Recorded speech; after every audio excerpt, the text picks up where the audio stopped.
It's the Real News Network, and I'm Greg Wilpert, joining you from Baltimore. Argentinians are mobilizing more and more in the face of their country's growing economic crisis. Stores across Argentina were closed, and the streets of Buenos Aires, the capital, were quiet on Tuesday, after the country's largest union called a 24-hour general strike to protest President Mauricio Macri's handling of the economy. Inflation is expected to reach 40% this year, and unions say that collective bargaining agreements have not kept up with price increases. Here's what one demonstrator had to say on Tuesday. We've been suffering from the IMF deal for a while now, with cuts in public spending and education. It's a crisis in the country framed in a global context in which the right is trying to advance over the workers, over the people.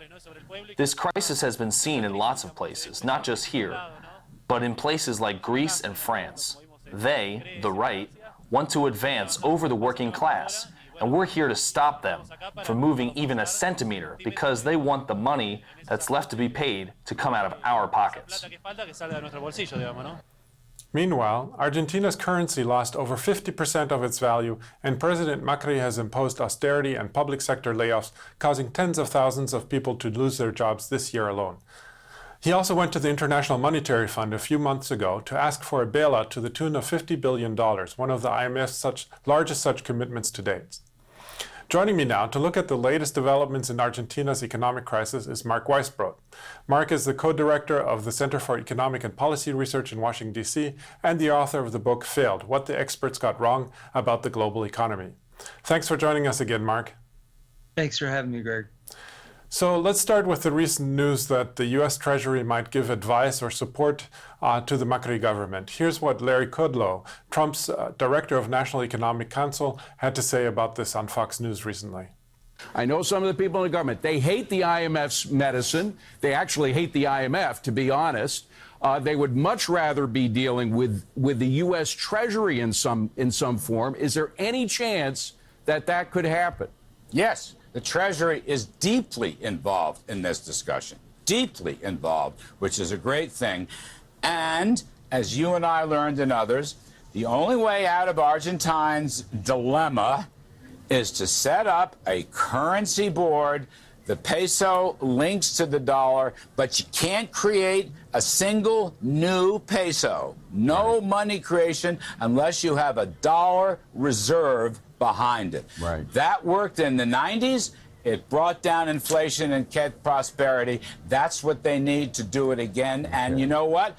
Treasury Department people are on it. They're on it, David. So, you know, keep hope alive on that point. There's hope for Argentina. That's great to hear. So, Mark, what do you make of this? That Argentines would rather go to the U.S. Treasury than to the IMF because most Argentines blame the IMF for the last economic crisis that took place in 2000 and 2001. Well, I think the interesting thing about that clip is it shows that what Kudlow is saying is that Treasury is involved in these negotiations, and the IMF is not really just this multilateral organization that it's presented as by both the IMF officials and also the media. I've been writing about this for years. For most middle-income countries that go to the IMF, and low-income countries too, everybody but Europe, basically, the IMF is controlled primarily by the U.S. Treasury Department. So here he is saying that Treasury is going to force this or push this kind of ridiculous idea on Argentina, which is that they should change a very radical change. They should change their whole monetary system. And I don't think it's going to happen, but it shows he's admitting something and kind of bragging about something that most of the world doesn't get to see, which is this powerful influence of the U.S. Treasury Department on the world's most powerful financial organization, which is the IMF. And it's been for decades the main avenue of U.S. influence on the economic policies of middle-income and low-income countries. Yeah, it sounds a little bit like it's an admission that they're being involved this time, but they're not usually involved, although we know very well that they are. But what about Kudlow's recommendation of pegging the Argentine peso to the dollar, and that this supposedly worked so well for Argentina back in the 1990s? Well, it worked well for a bit because it was useful in getting rid of their hyperinflation, which they had at the time. But they don't have hyperinflation now. And so it really isn't something that you would want to do at a time when there are other methods to bring the projected 42% inflation they have this year under control. So that's why. And of course, the last time, it worked to get rid of the hyperinflation. But the thing is, you have to get rid of it at some point. You have to go back to having some control over your monetary policy, which you're giving up when you just peg the currency at 1 peso to $1 and you make it a permanent thing. What happened was that led to the terrible crises that Argentina had, especially the depression from 1998 to 2002, during which the peso convertibility collapsed. So we talked about this before, but in a nutshell, how did Argentina get into this mess of high inflation, capital flight, and falling peso? Well, I think they had inflation that wasn't quite this high when Macri took office in December of 2015. But I think his biggest mistakes were all the foreign borrowing. He increased foreign borrowing, unnecessary foreign borrowing by the government, increased foreign borrowing from foreign debt from 61 to over $140 billion.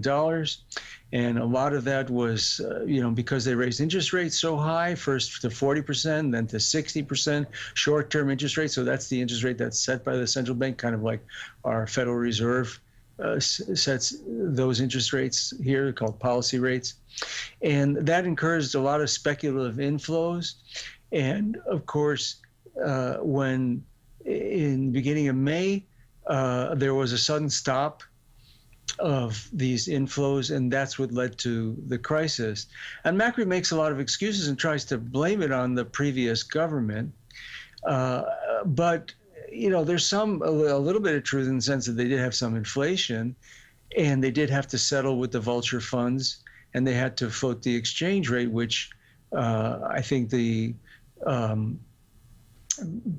Peronists would have done if they had won the election.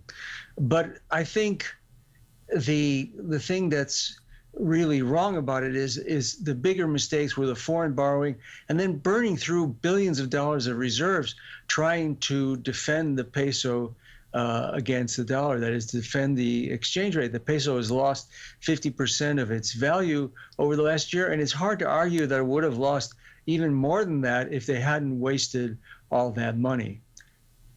So what would be needed for Argentina to get out of this mess, and how could the U.S. help? We're really interested in doing something that would benefit Argentina and its people.